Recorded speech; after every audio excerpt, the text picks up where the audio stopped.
Bien, gente, bienvenidos a esta reflexión sobre lo que es ética y educación. Eh, Gran parte de lo que vamos a discutir no es una opinión, son hechos, son definiciones. Y después sí voy a emitir una opinión personal, pero basada en toda la justificación que estaría presentando previamente. Eh, Rápidamente, para los que no me conocen, bueno, mi nombre es Eddie Ramírez, soy profesor de computación y de informática, soy ingeniero en computación tecnológico, tengo una maestría también de ahí, he sido profesor en la UNA desde el 2009 y en el TEC desde el 2012. Y ya tengo algún ratillo dando clases, tengo 15 años dando clases en diferentes partes y pues bien, ahora lo que me toca es hablar un poco de algo que tal vez no es mi área de formación base, pero de lo cual me he instruido y pues he comprendido de alguna manera mejor los temas referentes aquí. Eh, una regla que me parece fundamental, pero fundamental, es que por favor no me escriban en el chat, ni siquiera levanten la mano. Si en algún momento algo que estoy diciendo requiere que lo repita o si requieren una mayor explicación o tienen alguna pregunta, sin lugar a dudas, por favor, simplemente abren el micrófono y se desmutean, ¿no? O sea, hablan, intervienen sin ningún problema, sin ningún problema. Esto es un conversatorio, creo que aquí somos más pares, digamos, de lo que podría ser. Y entonces, bueno, con eso claro, entonces demos inicio, insisto. En el momento nada más, abren el micrófono y hablen. Una de las principales preguntas que se plantean es el concepto de ética y moral. Ética y moral. A ver, la ética es la rama de la filosofía que se encarga de estudiar las relaciones entre los animales humanos. Ojo, entre los animales humanos. Es decir, cómo las personas se relacionan y por qué se relacionan de esa manera. Eso es la ética, independientemente de un juicio de valor. Por ejemplo, la ética te dice o te explica por qué es que los seres humanos tenían esclavos humanos y por qué los animales humanos tenían animales humanos como esclavos. ¿Por qué las personas quieren levantar ejércitos o por qué se levantan las guerras? Eso es la ética. Es independiente de un juicio de valor. O sea, no le dice que aquello sea bueno o que aquello sea malo. La moral, por el contrario, la moral sí establece un eje vertical de valores de qué es malo, qué es bueno y qué tan malo es algo. No sé si me estoy explicando, entonces aquí hay una diferencia fuerte. La ética es una y es horizontal, siempre es la misma. La ética lo que te dice es la forma en cómo los animales humanos se relacionan entre ellos. Y la moral sí establece un juicio de valor. Por ejemplo, volviendo al asunto de los esclavos, la ética nada más te dice por qué las personas tenían esclavos. La moral te dice si aquello es correcto o incorrecto. La moral sí establece el concepto de bueno o malo y establece aquella escala de valores morales. ¿Ok? No sé si hasta aquí está clara la diferencia entre ética y moral. La ética, insisto, no establece juicios de valor, solamente indica las causas y los porqués de las relaciones entre los humanos. Y la moral sí establece si aquello es bueno o malo. Ejemplo, dentro de 200 años, tal vez las personas nos vean a nosotros como unos salvajes, por ejemplo, por la forma en cómo matamos animales, mediante pesca o ganadería o crianza de pollo, lo que sea. ¿Cómo matamos animales tan masivamente? ¿Por qué? Porque ya en este momento incluso se está desarrollando maneras de poder tener carne total, con proteína total, sin tener que matar al animal. Hacemos crecer la célula de la carne sin tener que tener un animal vivo para matarlo. Entonces, dentro de unos años, posiblemente, esa sea la forma moral de comer carne. y actualmente está bien visto matar a un animal para comérselo. Sí me estoy explicando en que la moral va a depender entonces de un contexto histórico y social y cultural particular, mientras que la ética no. La ética simplemente te dice por qué se relacionan de cierta forma las personas. ¿Está claro ese concepto? Aquí Sí, son claro. ustedes. ¿Estoy? Entonces, ahora veamos un pequeño análisis. Hay dos tipos de sistemas, el sistema simple y el sistema complejo. En un sistema simple es como, por ejemplo, un carro. Un carro, si ustedes prenden el carro o aceleran o frenan, si conocen las partes del carro, ustedes entienden exactamente cómo es que el carro va a actuar y por qué actúa de esa manera, sin ningún fallo. O sea, acelerar un carro le mete más gasolina a los trajes de transmisión, entra más energía a los pistones por motor de combustión interna y eso hace que las ruedas giren más rápido. ¿Okay? Pero entonces uno puede justificar cada posible acción que recibe el carro, digamos, todas las posibles reacciones que va a tener el carro. Es un sistema simple, porque usted puede justificar todo. O cuando ustedes llegan y prenden la luz, o cuando ustedes llegan y ponen a trabajar la lavadora. O sea, te puede explicar claramente, paso a paso, cómo es que cada cosa implica una acción en el sistema. Un sistema complejo es un sistema como el sistema, por ejemplo, meteorológico. El sistema meteorológico hay muchos factores. Está la humedad, está la dirección del viento, está la velocidad del viento, está, qué sé yo, la cercanía con ríos, la cercanía con montañas, la cercanía con mares. Hay muchos factores en medio. Está si, por ejemplo, el viento lleva arena o si lleva otros materiales.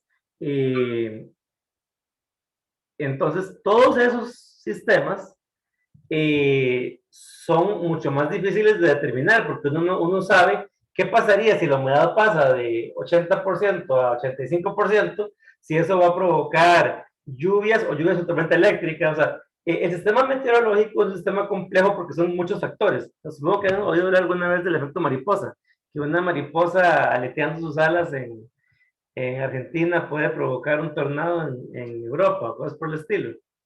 O sea, hay muchos factores en medio, ¿verdad? Que hace muy difícil estimar cuál va a ser la consecuencia de todos esos factores juntos. ¿Entiende la diferencia entre sistema simple y sistema complejo?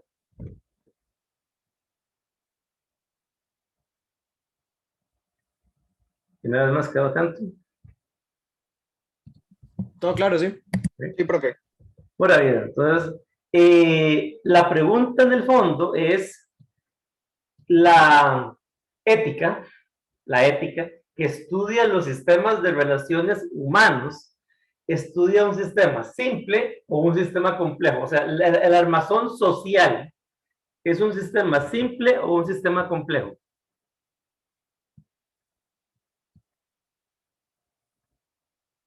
¿Qué será?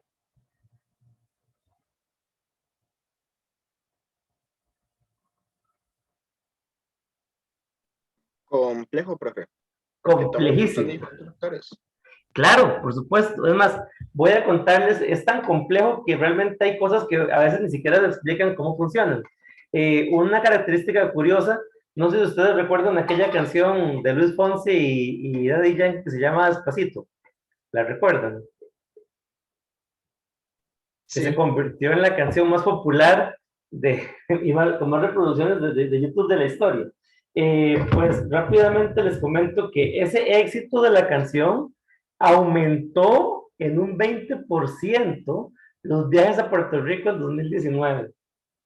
O sea, en 2019, gracias a la canción Despacito, la cantidad de personas que viajaron a Puerto Rico aumentó en un 20%. Imagínense eso, es en realidad bastantes personas. Eh, ¿Ustedes creen que los que inventaron la canción podían predecir ese momento? No, era un factor completamente ajeno al, a lo que estaban cantando. Pero como la canción mencionaba a Puerto Rico, la gente aumentó y empezó a ir más a Puerto Rico.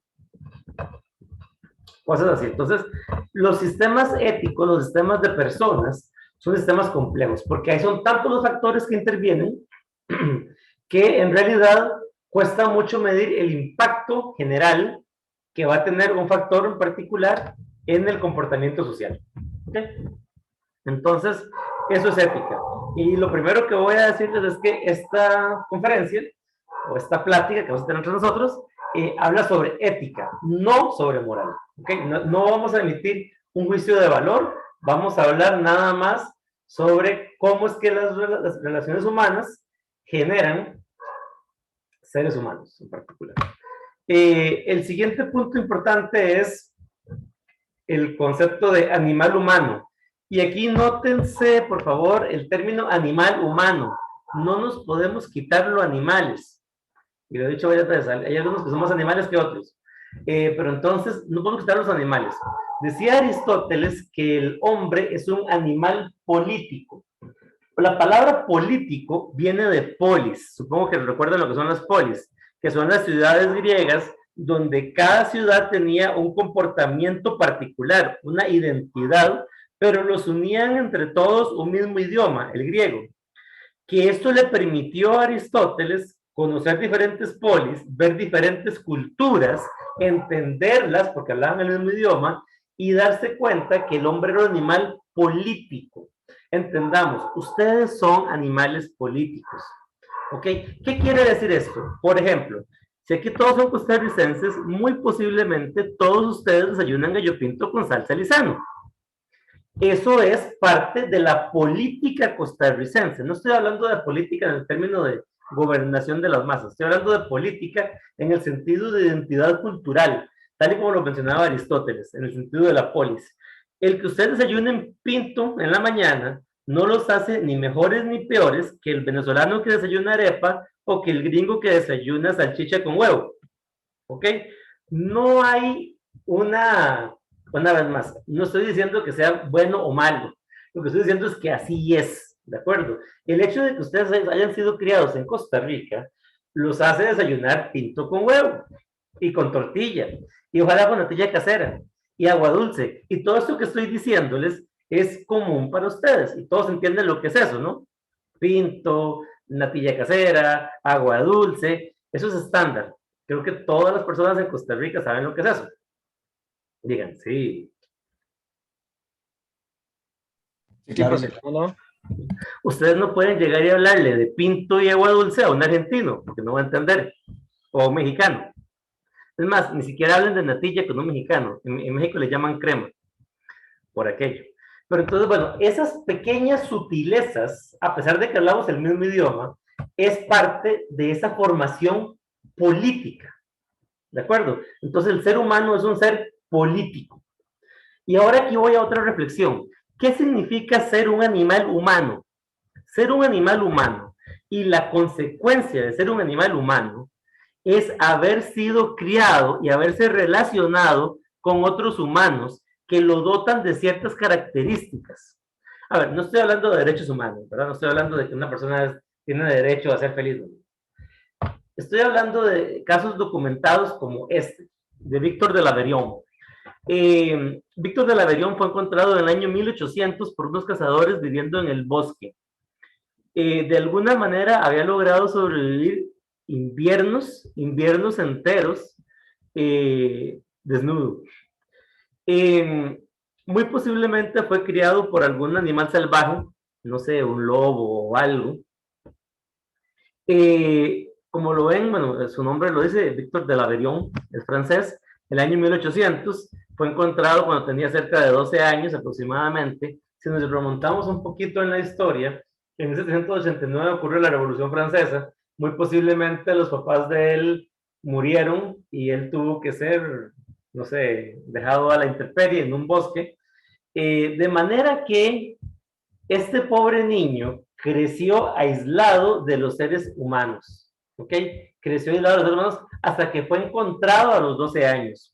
Cuando fue encontrado a 12 años, bueno, se escapó 2 veces, la tercera ya llegó un pedagogo que dijo, se puso como meta personal enseñarle a hablar e incorporarlo a la sociedad. Vean qué interesante. Tenía 12 años y se le empezó a enseñar a hablar. Lo interesante de este pedagogo es que este pedagogo documentó absolutamente todo lo que había hecho con Víctor de la Averión. Durante 6 años, desde los 12 hasta los 18 años del niño, bueno, del muchacho ya, le estuvo haciendo de todas las técnicas pedagógicas que se le ocurrían, estamos en el siglo XIX, y no logró que hablara. No logró que hablar. Incluso no logró ni siquiera que dejara de mostrarle agresión a este pedagogo que estaba gastando todo su tiempo y energía en lograr incorporarlo a la sociedad. ¿Ok? Lo interesante es que la única persona a la que le demostró afecto fue a la mujer que le daba de comer, que le llevaba la comida y que más tarde lo adoptaría. Y se quedó con ella hasta que murió a los 40 años. Bueno, 40 años estimadamente, más o menos, ¿no? Pero vean lo interesante y lo importante que es la ventana de tiempo en que una persona se relaciona con otros seres humanos.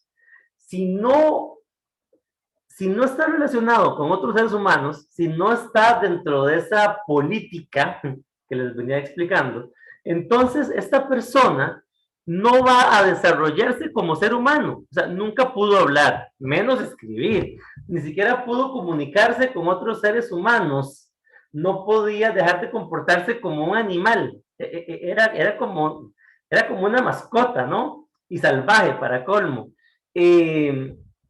Sorprendente que pudiera sobrevivir los inviernos que sobrevivió. Tenía ciertas habilidades, digamos, que la mayoría de nosotros probablemente no tengamos, pero no era capaz de desenvolverse en la sociedad como un todo. Entonces viene la pregunta, ¿qué significa ser un animal humano? Un animal humano, un ser político. Eso es entonces algo que es sumamente dependiente del ambiente en el que te críes y de cómo las personas que te rodean inciden sobre vos, sobre tu forma de hablar, tu forma de comportarte, aquellos gustos, lo que te gusta comer, lo que te gusta vestir, lo que te gusta escuchar. ¿Ok? La música latina, por ejemplo, es reconocida en todo el mundo como música muy alegre. ¿Por qué? Porque el latino ya tiene esa cultura de alegría que imprime mucho en su música. ¿De acuerdo?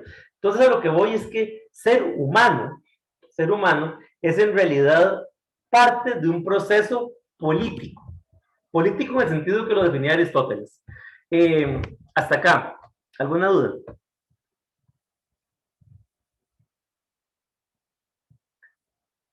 Por aquello que les interese más la historia de Víctor de la Avellón, que está completamente documentada, también hay una película de 1969 donde se retrata lo que pasó. Esto que ven aquí es un retrato que le pudieron hacer al chamaco ese.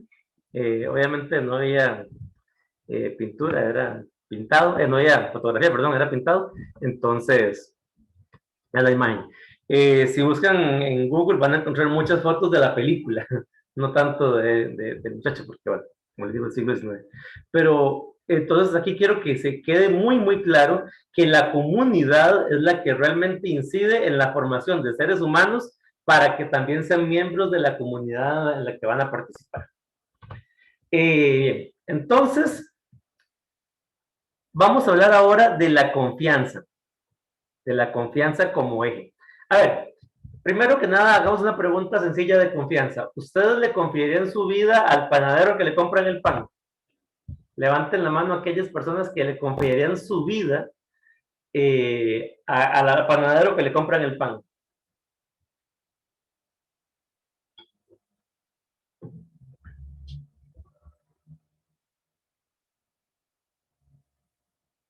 Dice Luis que él sí le confiaría su vida. Luis, ¿puedo preguntar por qué le confiarías tu vida al panadero que le compras el pan? Dice, porque es mi papá, ¿no? Sí, profe, en una situación de vida o muerte, tal vez el panadero me salve. Tal vez Están asaltando la panadería o algo así, yo tendría que confiar en él, de que haga las cosas bien. Ok. Lo llevaste a un extremo bastante fuerte. Luis, perdón. Sí, un extremo bastante fuerte. Les tengo una noticia muy, muy curiosa y un poco rara, porque ustedes sí confían en el panadero, le confían su vida al panadero cada vez que le compran el pan. Ustedes confían en que no le puso cianuro a la harina. Ustedes confían en que él estaba cuidando que la harina no le pasaran ratas. Ustedes confían en que no hay cucarachas por todo el horno donde hornea el pan. O sea, hay un nivel de... Ustedes, claro, si lo compran, hasta pueden comprar el pan, pero cuando se lo comen, le están confiando su vida. No sé si me estoy explicando. Cuando ustedes se comen el pan, ustedes están confiándole su vida al panadero. Sí lo ven.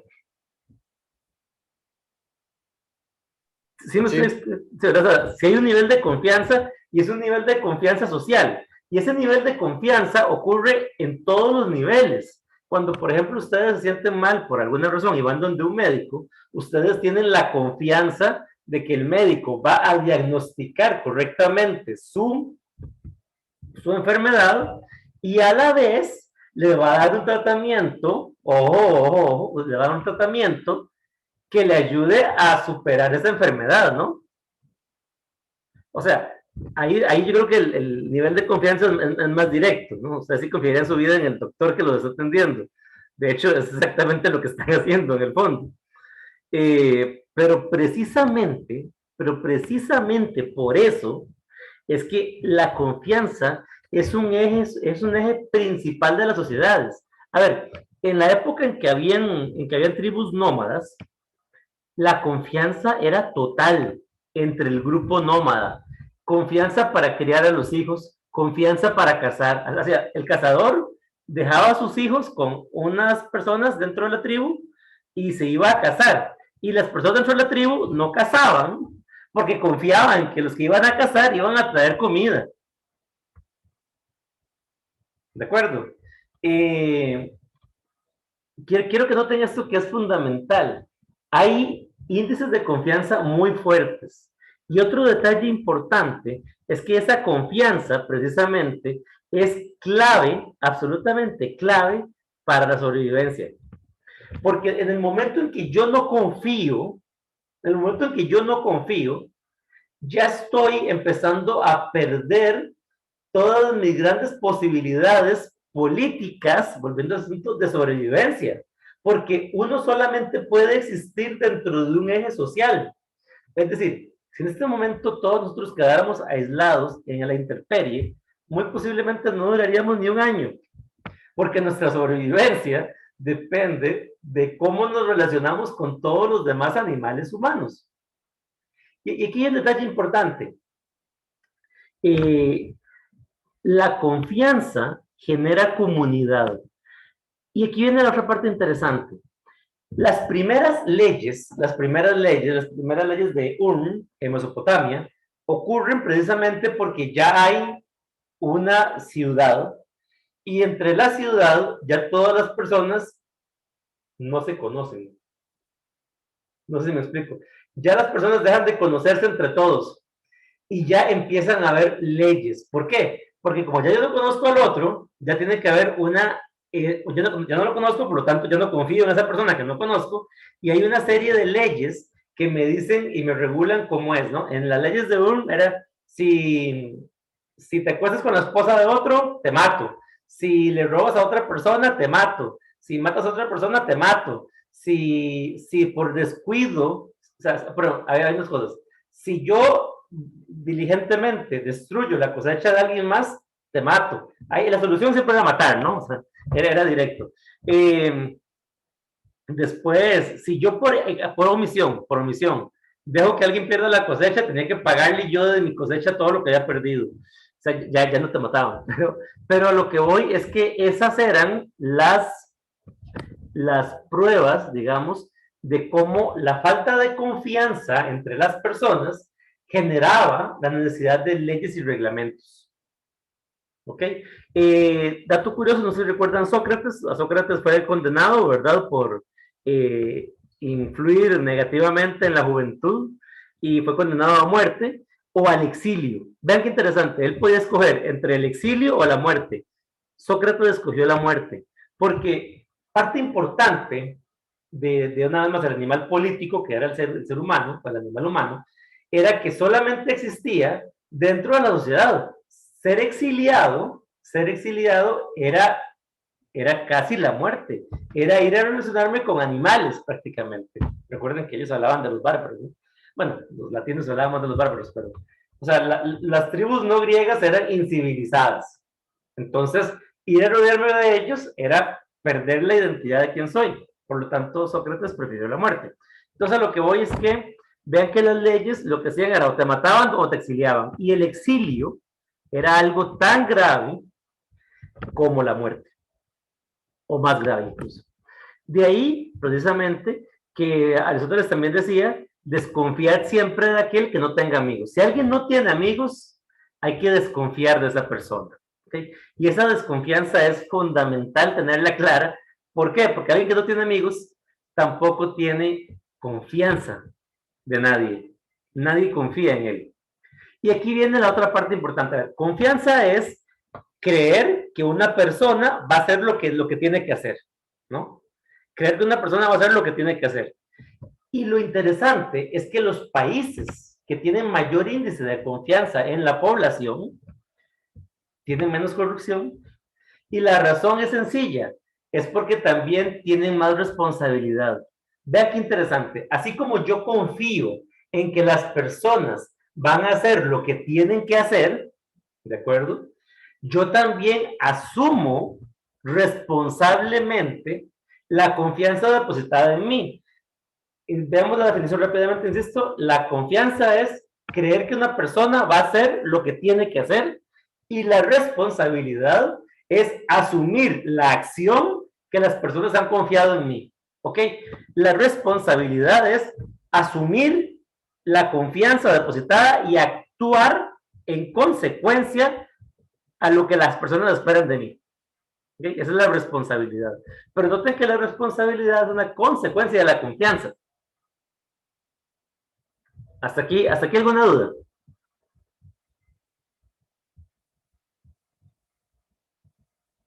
¿Vamos bien? Sí, todo bien. Sí, profe. Por ahí.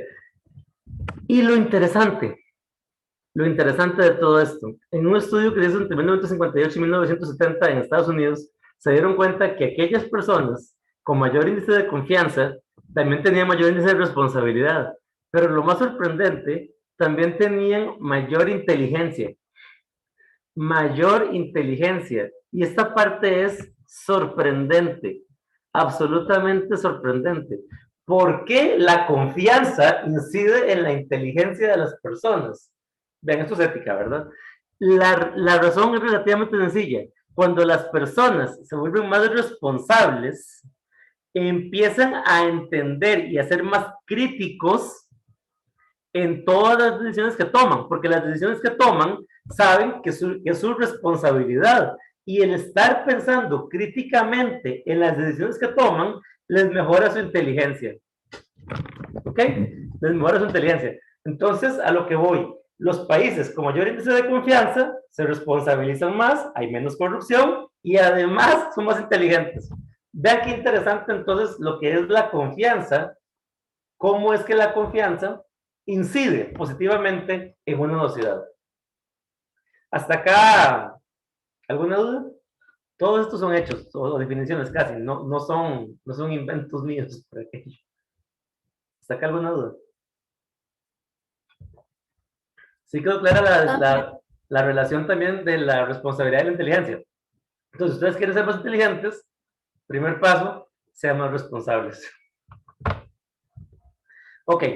Y aquí empiezan los problemas. ¿Qué es lo que ocurre cuando se rompe la confianza? Este es un meme, supongo que tal vez han visto algo parecido en algún momento.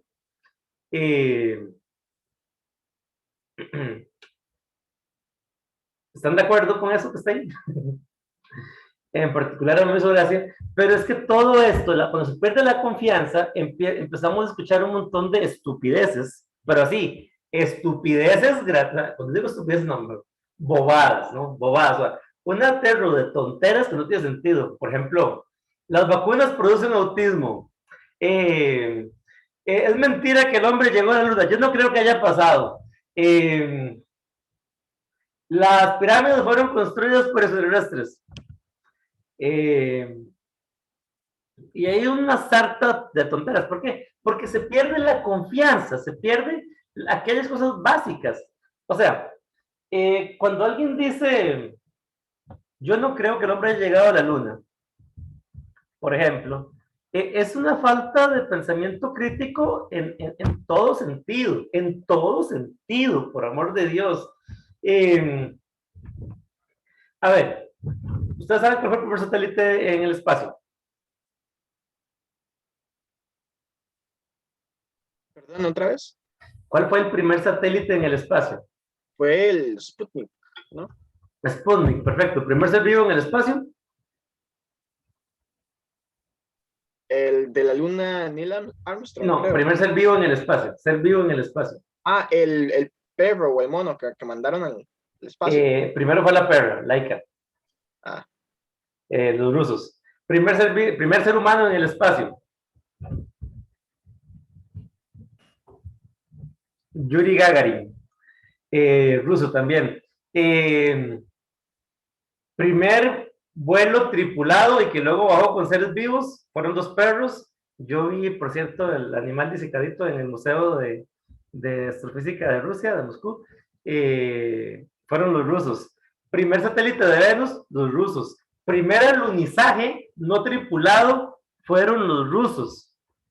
Cuando los gringos dicen que llevaron un ser a la luna y lo trajeron de vuelta, los primeros que hubieran dicho que era mentira eran los rusos. ¿Y por qué los rusos no dijeron que era mentira? ¿Saben por qué no dijeron que era mentira? La respuesta es sencilla. Porque sí llegaron a la luna. Sí llegaron a la luna. O sea, no hay quite. O sea, ellos eran los primeros que si hubiera sido mentira, porque la bandera se movía y porque no se veían las estrellas, eran los primeros en decir eso, eran los primeros que hubieran dicho algo, sin lugar a dudas. Ah, pero ahora viene Iker Casillas a decir que él no cree que haya pasado, hasta da cólera, por amor de Dios, da cólera.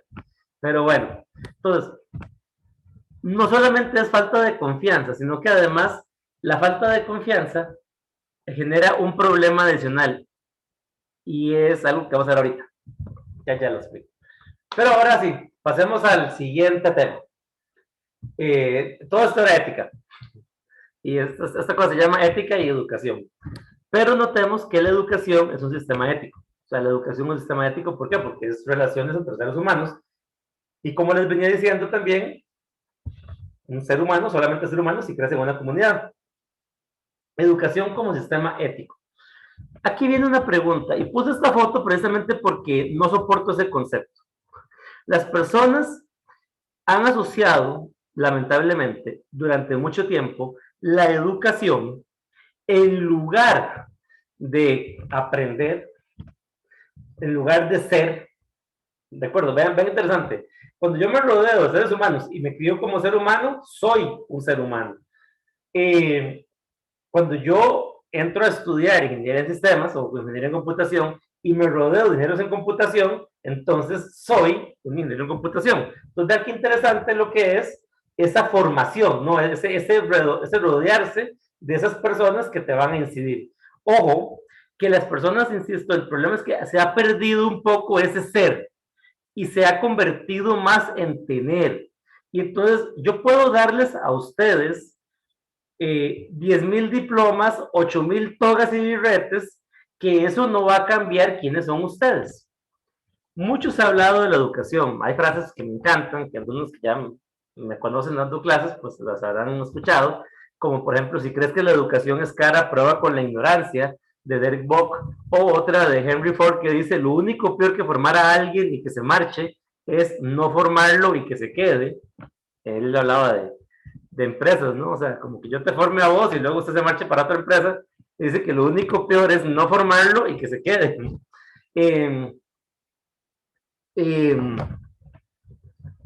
Pero hay dos frases, pero tal vez tres, que me gustan mucho. Una de Aristóteles, por cierto, que dice que la educación no es enseñar a alguien algo que no sabe, sino es hacer de alguien alguien que no era. Otra que me gusta mucho, que es de Roberto Brenes Mesén, es la educación la educación causa un profundo cambio en el hombre, o no es educación del todo, probablemente inspirada en Aristóteles. Y la tercera que más me gusta es una que dice, la educación no es llenar un vacío, sino encender una hoguera. La educación no es llenar un vacío, sino encender una hoguera. Pero vean que todas estas definiciones, que me gustan mucho, en realidad hablan sobre un cambio en la persona, ¿no? Sobre hacer de alguien que no era, o sea, hacer una persona crítica, hacer una persona estudiosa, hacer una persona apasionada. Esas son cosas que tal vez no eras antes de la educación. Y en ningún momento se habla de la posesión de títulos o la posesión de birretes. La educación formal no es, y eso es algo que yo he dicho mucho, no es tener un título de ingeniería, es ser un ingeniero. Ser un ingeniero. Y hay una diferencia diametralmente opuesta entre tener un título y ser algo. Porque ser algo es algo que usted lleva consigo y hace todos los días de su vida. Es como ser un panadero. ¿De qué sirve saber hacer pan? Porque tengo un título que dice que sé hacer pan, pero nunca hago pan. Entonces, no soy panadero, ¿me explico? No es algo que se es.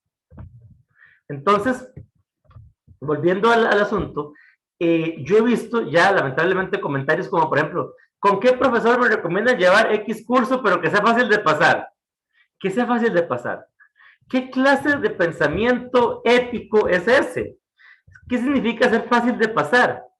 A ver, deberían de preguntar, en el mejor de los casos, que sea fácil de aprender, pero nadie te va a pedir que sea fácil de aprender algo. ¿Por qué? Porque ¿qué cosa es fácil de aprender? ¿Qué es fácil de aprender? Vamos a ver con el Víctor de Lebrión que hasta aprender a hablar para alguien de 12 años, alguien que ya está tardío en su formación, es prácticamente imposible. ¿Qué es fácil de aprender? ¿Qué significa que sea fácil de aprender algo?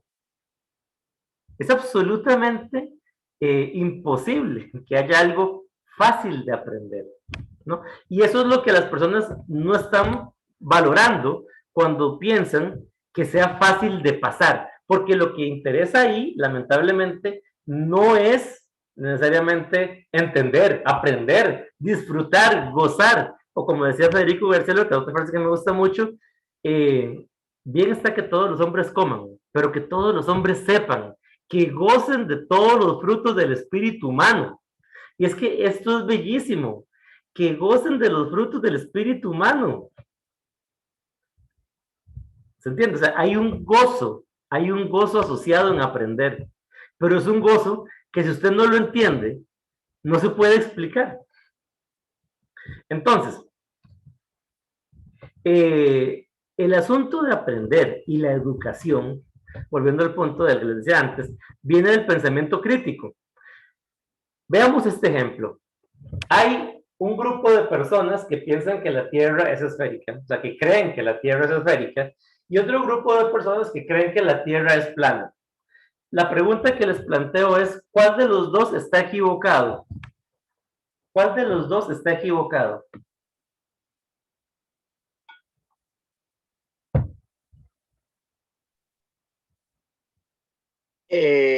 Por lo que conocemos ahorita, la esférica, pero depende del tiempo, porque antes se pensaba que era plano, profe. No comprendo la pregunta si es así como muy filosófica o así como ya un punto concreto. Bueno, me gusta. Cuando yo pregunto, hay alguien que piensa, que cree que la Tierra es esférica. Otros creen que la Tierra es plana. ¿Cuál de los dos está equivocado? Esa es la pregunta. ¿Cuál de los dos grupos? Tengo un grupo de gente que cree que es esférica, otro grupo que cree que es plana. ¿Cuál de los dos está equivocado? Yo digo que los dos. Fernando, haciendo trampa. ¿Por qué los dos, Fernando? Porque ambos creen, digamos, sobre todo en el caso del que él dice que la Tierra es esférica, él cree, bueno, esa persona cree en vez de saber. Eso. De hecho, esa es la diferencia. Y por eso viene la parte del pensamiento crítico. A ver, el que alguien crea que la Tierra es plana, el que alguien crea que la Tierra es esférica, los dos están equivocados. ¿Por qué están equivocados? porque no tienen la total certeza de que es esférica y de que es plana, o de que es plana. La certeza es la diferencia entre creer algo y saber algo. Y ustedes recuerdan lo que yo les decía antes de la confianza. Cuando ustedes van a tener un título de ingeniería, es porque la universidad confía, vean qué interesante, confía en ustedes para que ustedes se desempeñen en la sociedad y asuman la responsabilidad que les toca. Vean el problema de la falta de pensamiento crítico. Dice, el problema no es que la gente carezca de educación, el problema es que las personas están lo suficientemente educadas para creer lo que se les ha enseñado, pero no están lo suficientemente educadas para cuestionar nada de lo que se les ha enseñado. Esa frase es de Richard Feynman, que también está por aquí atrás. Aquí está. No sé si se ve. Richard Feynman es uno de los científicos que participó en la creación de la bomba atómica, era el más joven de todos, dicho sea de paso. Profesor en Princeton y también en el Instituto de Estudios Avanzados de Princeton. Es una de las mentes más brillantes del siglo XX. Fue también el que pensó en el concepto de computación cuántica, por cierto, después de entender lo que era un algoritmo, de entender la física cuántica. Y ahí está, Richard Feynman. Pero vean qué interesante, entonces, la confianza viene a partir de que ustedes asumen, cierto conocimiento que los lleva a tener la responsabilidad de poder no solamente creer lo que saben, sino también cuestionar las cosas y poder justificar por qué una cosa o por qué la otra. ¿Ok? Y el pensamiento crítico es algo muy complicado de explicar de buenas a primeras. O sea, desarrollarlo cuesta mucho y es algo fundamental también en los procesos educativos. Entonces, aquí también hay una frase que me gusta mucho de Nucho Ordine, que dice, un buen profesor es aquel que hace ver a los alumnos que no deben estudiar para aprobar la asignatura o tener un diploma, sino para aprender a vivir y a entender mejor el mundo. Este es Nucho Ordine, profesor de la Universidad de Calabria de literatura italiana y autor de un par de libros que me han gustado mucho. Entonces, el tema aquí es que cuando ustedes entran en un sistema educativo, vuelve a haber un asunto de confianza. Ustedes confían en sus profesores. Ustedes confían en que un profesor va a hacer su trabajo. El trabajo de un profesor es relativamente sencillo. Bueno, son tres cosas. Uno, saber la materia. Debería saberlo. Dos, saber explicar la materia. Y tres, saber evaluar la materia. Pero también hay otra confianza que también es muy fuerte, que se da entre los compañeros.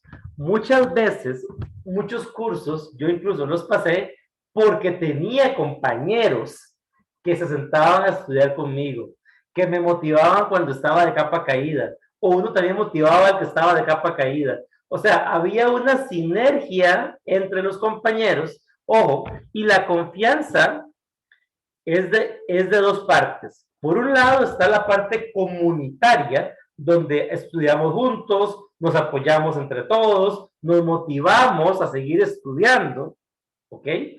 Pero también hay otra, y por cierto, por eso es que es fundamental que volvamos a la presencialidad de una puta vez, perdón que lo estoy diciendo así, y perdón el francés con que lo estoy diciendo, ya es hora de que volvamos a la presencialidad, porque esa sinergia entre compañeros solamente se da presencialmente, porque la educación es un acto ético, es un acto de relación humana, no hay otra forma de educación. No es lo mismo ver un video. Si yo llego aquí y lo que les pongo es un video de alguien explicando estos conceptos, no es lo mismo. Aquí hay sinergia, aquí hay comunicación. Ustedes han intervenido, me han dado su opinión, me han hecho preguntas y yo también he ido respondiéndolas.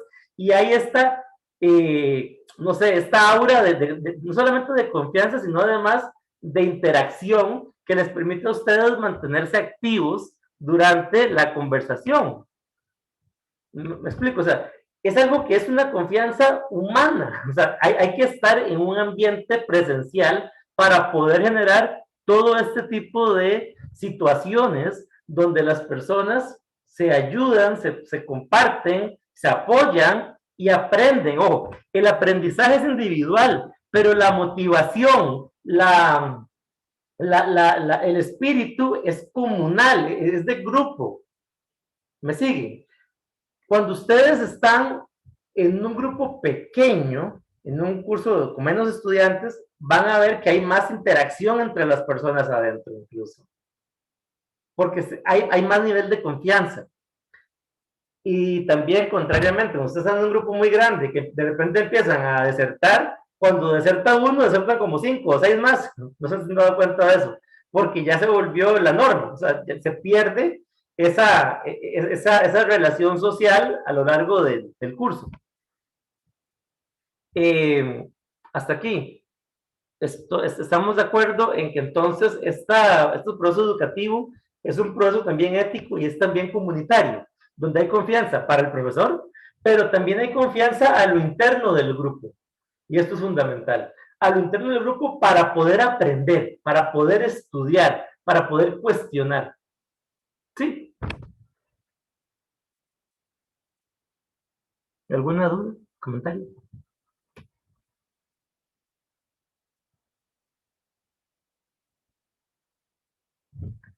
Bueno, sí, entonces continúo, porque aquí tengo un chiste. No sé si lo pueden ver, usted es el mejor profesor que he tenido. Usted es el mejor profesor que he tenido. Usted me abrió los ojos a un mundo y me enseñó cómo pensar críticamente. Yo era feliz hasta que lo conocí a usted. Y hay un problema aquí. Yo era feliz hasta que lo conocí a ustedes, es un poco complicado. Supongo que les ha pasado alguna vez, ustedes ya empiezan a ver algo, lo entienden mejor y se ahuevan por haber entendido mejor los procesos. Entonces, ese es el riesgo que se corre, ¿no? Por eso decía que la clave de la felicidad siempre era la ignorancia. Cuanto más ignorante usted, más feliz es, menos de qué preocuparse. Pero bueno, ese es el pequeño peaje que hay que pagar por tener pensamiento crítico. Pero insisto, también hay gozo, también hay mucho gozo en comprender bien las cosas. Entonces vamos a ver aquí un detalle de algunas cosas que fueron lo que motivó a esta charla y a esta conversación entre nosotros. Y es que me pasaron un comentario donde un profesor, no me dijeron quién, pero no importa, pudo poner en un grupo: si no me denuncian, entonces los eximo. Vean qué interesante. Y retomamos todo lo que hemos tomado. Y aquí es donde ya voy a empezar a dar mis opiniones personales. Todo eso al momento han sido prácticamente definiciones. Si no me denuncian, los eximo. A ver, yo no me imagino, como profesor hablando, ¿qué tiene que estar pensando alguien para escribir eso? En primer lugar, estoy reconociendo que he hecho algo mal, ¿no? Porque la única razón por la que yo pueda temer que me denuncien es porque he hecho algo que es incorrecto. La otra es, vean el problema donde estoy faltando a la confianza depositada en mí para hacer de alguien que no era, para poder despertar pasión en las personas por la materia. Porque lo que estoy usando como moneda de cambio es los eximo. Pero los eximo, ¿qué significa los eximo? O sea, ¿qué significa eximir a alguien así, sobre las olas? Porque no me denunciaron. O sea, eso es una moneda de cambio de aprobar un curso, pero probablemente si yo temo que me denuncien es porque no he hecho mi trabajo. Entonces esa persona no está adquiriendo el conocimiento necesario para tener ese curso en su haber, ¿no? Para poder absorber sus conocimientos. Y lo que más me molestó, y que el profesor falle, no importa, es uno que falla. ¿Cuál es la verdadera ruptura de la confianza y el verdadero problema al que me voy a enfrentar? Es este. Cuando hay compañeros estudiantes que empiezan a atacar diciendo, a ver, cosas como, ¿quién es el genio que va a hacer la denuncia? Porque si no nos van a eximir. Ese ataque es una violación a la confianza, no solamente de los compañeros, de hacer lo correcto, de la responsabilidad de aprender, sino que además está violando la responsabilidad que debería de haber asumido en el momento en que la universidad le va a dar un título, y además va a violar la confianza de todas aquellas personas en el futuro que lo contraten, porque se supone que tiene un conocimiento que no tiene, porque le están dando un curso por no haber hecho una denuncia. Eso no tiene pies ni cabeza desde el punto de vista educativo, ético, social. O sea, ¿cómo es posible que alguien quiera violar desde ya la confianza del futuro él que va a tener, porque lo que le interesa es nada más tener un pedazo de cartón sin haber pasado por un proceso de aprendizaje, de comprensión, de conceptualización, ¿no? Que realmente lo motive y lo haga responsable, y probablemente de él dependa tener un rol apropiado en la comunidad. Y les tengo una mala noticia, chicos. Yo conozco varias empresas que tienen como política no contratar egresados de X universidad. O sea, ya tienen a ciertas universidades diciendo, de esas universidades no contratamos, no contratamos. ¿Por qué? Porque ya han roto la confianza de las empresas. Y eso es un problema muy serio.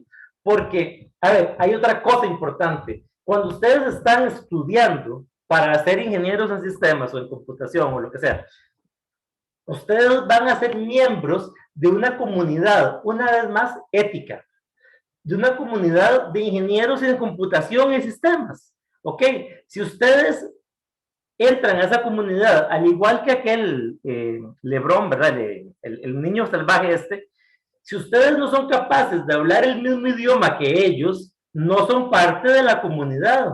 Si ustedes no pueden hablar de DFS, programación dinámica, Quicksort, Mergesort, búsqueda binaria, si no pueden hablar del algoritmo de Euclides, si no pueden hablar de la teoría de las tóxicas, si no pueden hablar de normalización de bases de datos, no pueden hablar de transformadas de Fourier, si no pueden hablar de formas normales, si no pueden hablar de dependencias funcionales, si no pueden hablar de esas cosas, no son parte de la comunidad porque no hablan el mismo idioma, no son animales humanos ingenieros, porque no son capaces de dialogar correctamente con esas personas. Si no hablan de ciclo de Fick, si no hablan de ahorro de energía, si no hablan de diseño móvil basado en compiladores de bajo consumo de energía, por ejemplo, no pueden hablar de ese mismo idioma, ¿ok?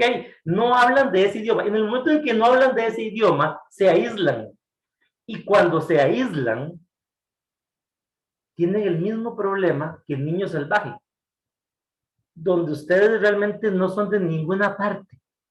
Entonces, cuando ustedes están dispuestos, o cuando alguien está dispuesto a pasar un curso a cambio de no hacer una denuncia porque se ha roto la confianza, está traicionando no solamente a sus compañeros, no está traicionando solamente a la universidad, está traicionando a toda la sociedad, y más grave aún, se está traicionando a sí mismo, a su profesión.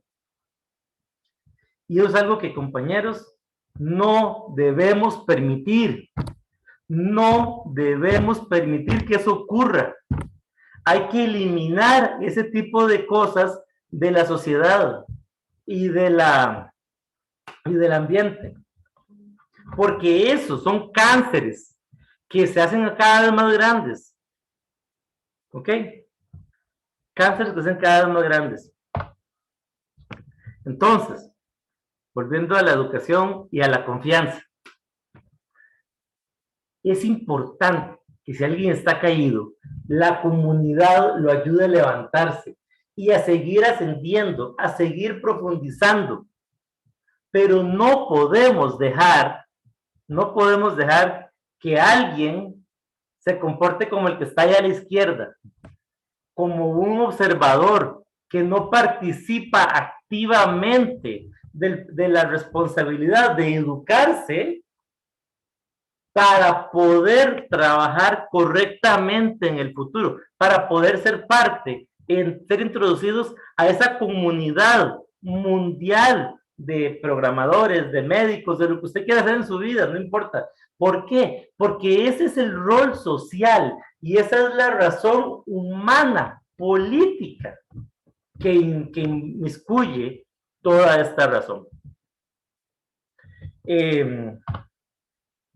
Y aquí viene un pequeño detalle. Cuando una persona está solamente pensando en pasar,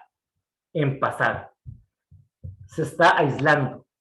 Y cuando se aísla, no solamente está, como le he dicho, traicionando a todo el mundo, sino que además se va a quedar ignorante, porque cuando se aísla, usted, cierto que se protege del ataque de sus enemigos, pero también, de alguna manera, se está violentando a que no puede ver más allá de sus propias miserias, de su propia ignorancia, y no puede salir de ahí, porque necesita querer salir de ahí.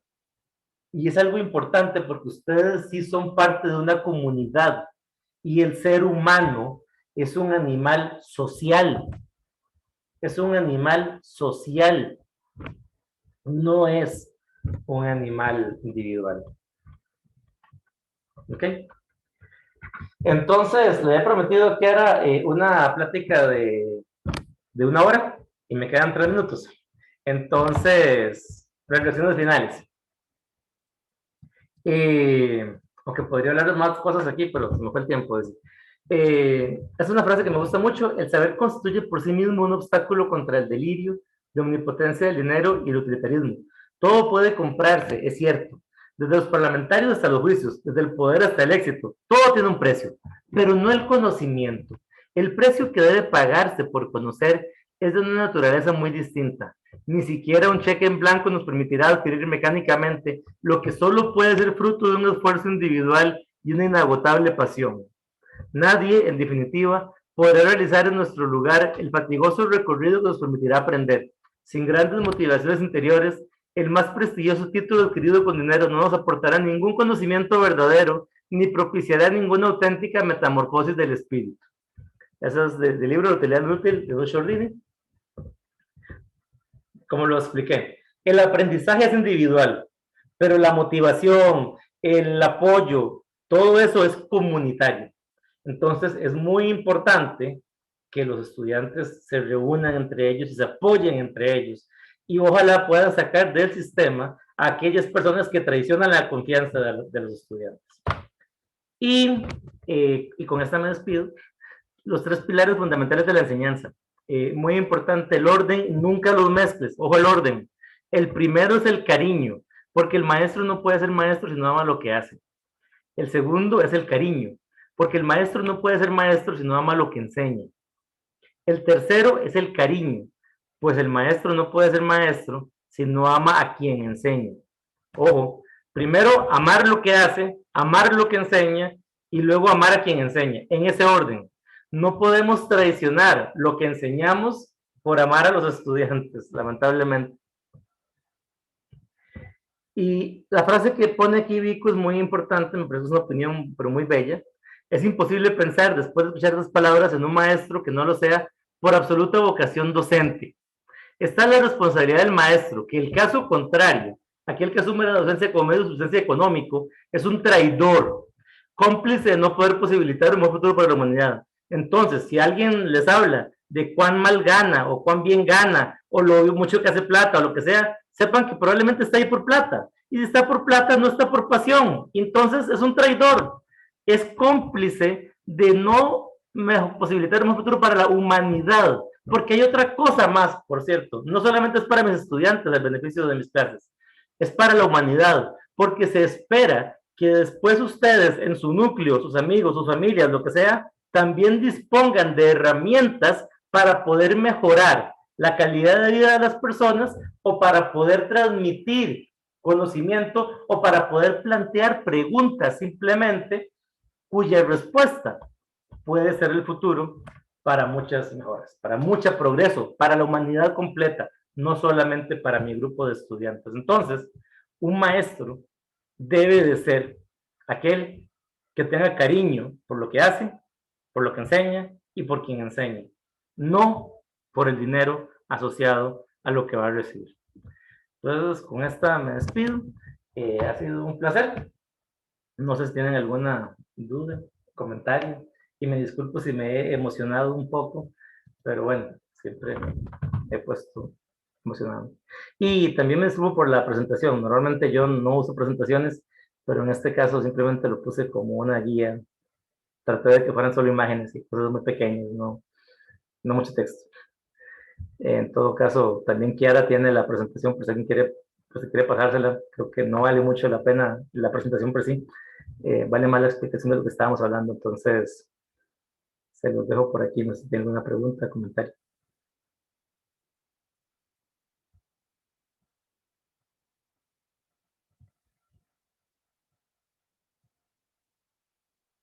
Quizá de mi parte nada más darle un gran agradecimiento por el espacio. Realmente sí fue bastante provechoso, bastante interesante los temas y no sé si alguien más tiene algún comentario, alguna duda. A ver si- Gracias. Gabriel, yo creo que vos no te conozco, ¿verdad? Mucho gusto. Sí que también veo muchos exalumnos. Fernando, Joha, Stephanie, Natalia, Kiara. Ah, sí, no, hasta el momento no he llevado ningún curso con vos. Bueno, ahí voy a estar eventualmente. Solamente doy un curso por ahí, por semestre, pero ahí voy. De mi parte igual, profe, muy interesante. Sí, tiene toda la razón la ética de que la gente solo sea como, déjeme solo pasar el curso, no sé cuánto. Me ha parecido siempre lógico. Eh, en el cual a nosotros siempre nos decían en Sapere Aude, era como nos decían, pero sí, es un tema súper interesante y que Bueno, lástima que se esté saber volviendo audio quiere decir saber escuchar, ¿no? Saber saber es y audio es escuchar. Sapere Aude, al menos como nos lo describían a nosotros, era como atrévete a aprender, como Sí, aude es de auditivo. O sea, viene de, entonces, sapere aude es saber escuchar, saber atender de alguna manera. Entonces, sí, por aquello. De alguna manera, cuando usted sabe escuchar, pues está aprendiendo. sí. Pero sí, me parece súper interesante. Sí, yo he llevado cursos solo por el hecho porque me interesa la materia, no, no necesariamente porque sea fácil de aprender. Y sí me he topado con algunos de esos comentarios y yo como, pero es interesante el curso. Ujú. Pues sí. Bueno, entonces igual, mucho gusto a los que no conocían. Hola, profe. Bueno, muchas gracias a todos los que se unieron y a usted, profe, por el tiempo y la exposición también. Estuvo muy interesante y esperemos poderla compartir con el resto de compañeros que no pueden estar. Bueno, sí. Igual, yo ahora te paso la grabación en caso. Entonces, cualquier cosa, si alguien ve la grabación en este Perfecto. momento, fue culpa de que. Gracias. Entonces, listo, voy a dejar de grabar por aquí.